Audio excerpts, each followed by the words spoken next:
প্যালেসে ফের একবার সিবিআই নজরে শেখ শাহজাহান ঘনিষ্ঠরা। গতকালের পর আজও সিবিআই তলবে নিজাম প্যালেসে হাজিরা দিলেন শাহজাহান ঘনিষ্ঠ ব্যবসায়ী। এই বিষয় নিয়ে বিস্তারিত জানতে সরাসরি কথা বলে নেব, আমাদের সঙ্গে রয়েছেন প্রতিনিধি পার্থপ্রতিম ঘোষ। পার্থপ্রতিম, শাহজাহান ঘনিষ্ঠ ব্যবসায়ী ফারুক পাইককে কি কারণে ডেকে পাঠানো হয়েছে, জিজ্ঞাসাবাদ কি শুরু হয়েছে? দেখো, আজকে সকাল 10:30 নাগাদ ডাকা হয় এবং 11টার কিছু পরেই কিন্তু ফারুক পাইক, তিনি শেখ শাহজাহান মার্কেটের ব্যবসায়ী, এবং ওনাকে তলব করা হয়েছে এবং তলব করে জিজ্ঞাসাবাদের জন্য নিজাম প্যালেসে ডাকা হয় এবং তিনি এসে পৌঁছান 11টার পরে। এবং তোমাকে বলবো সেটি হচ্ছে যে তুমি জানো, গত 5ই জানুয়ারি যেদিন ইডির ওপরই হামলার ঘটনা ঘটে, সেই দিন কিন্তু ইডি মোট 2টি জায়গায় গেছিল এবং 2টি জায়গায় সার্চের জন্য, এবং সেখানেই আকুঞ্জিপাড়া মোড় যেখানে শেখ শাহজাহানের বাড়ি, সেখানে কিন্তু বহু মানুষ তারা চলে আসেন। যেমনটা জানা যায় যে শেখ শাহজাহান মার্কেট, অর্থাৎ যেখানে হচ্ছে শেখ শাহজাহানের বাড়ি, সেখান থেকে 2 কিলোমিটার মতো দূরত্বে সেখান থেকেও বেশ কিছু ব্যবসায়ী তারা কিন্তু চলে এসেছিলেন এবং ইডির উপরে যে হামলার ঘটনা ঘটে, ইডিকে তল্লাশিতে বাধা দেওয়ার ঘটনা ঘটে, সেই ঘটনায় কিন্তু অনেকেই সেখানে অভিযুক্ত ছিল বলে সিবিআই তদন্তে উঠে এসেছে। সেখান থেকেই ফারুক পাইক নামে এক ব্যক্তিকে আজকে তলব করা হয়েছে।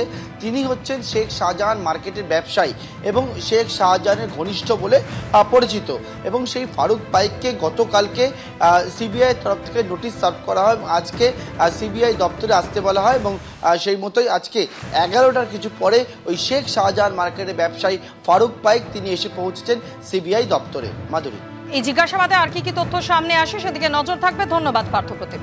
এদিকে ফের সন্দেশখালী রামপুর বাজারে বিক্ষোভ গ্রামবাসীদের। বেরমজুর 2 নম্বর গ্রাম পঞ্চায়েতের তৃণমূল প্রধান হাজি সিদ্দিক মোল্লার গ্রেফতারির দাবি। শেখ শাহজাহান ঘনিষ্ঠ হাসেম মোল্লা, জুলফিকার মোল্লার গ্রেফতারের দাবিতে টায়ার জ্বালিয়ে অবরোধ। সমীরণ পাল আমাদের প্রতিনিধি এই মুহূর্তে আমাদের সঙ্গে টেলিফোন লাইনে রয়েছেন। সমীরণের সঙ্গে যোগাযোগ করব, তবে সন্দেশখালীর বেরমজুর 2 নম্বর গ্রাম পঞ্চায়েতের ছবি আপনাদের দেখাচ্ছি, যেখানে গ্রাম পঞ্চায়েতের তৃণমূল প্রধান হাজি সিদ্দিক মোল্লার গ্রেফতারির দাবিতে স্থানীয় বাসিন্দাদের এই বিক্ষোভ কর্মসূচি।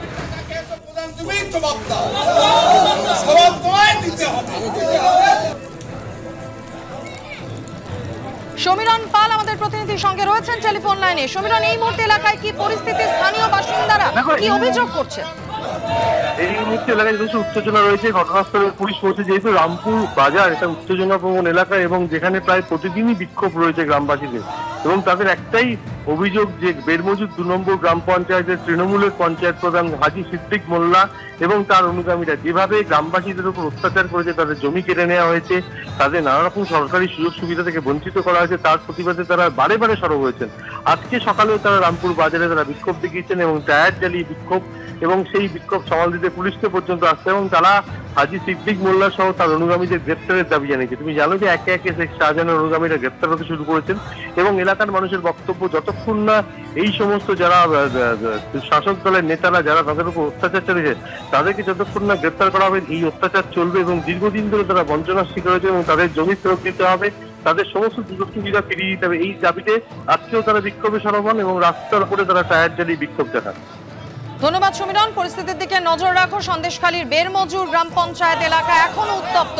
অন্যদিকে সন্দেশখালীতে স্থানীয় বাসিন্দাদের আইনি সহযোগিতার আশ্বাস দিয়ে সেখানে হাজির হলেন আইনজীবীদের দল নিয়ে আইনজীবী তথা বিজেপি নেত্রী প্রিয়াঙ্কা চিব্রেওয়াল।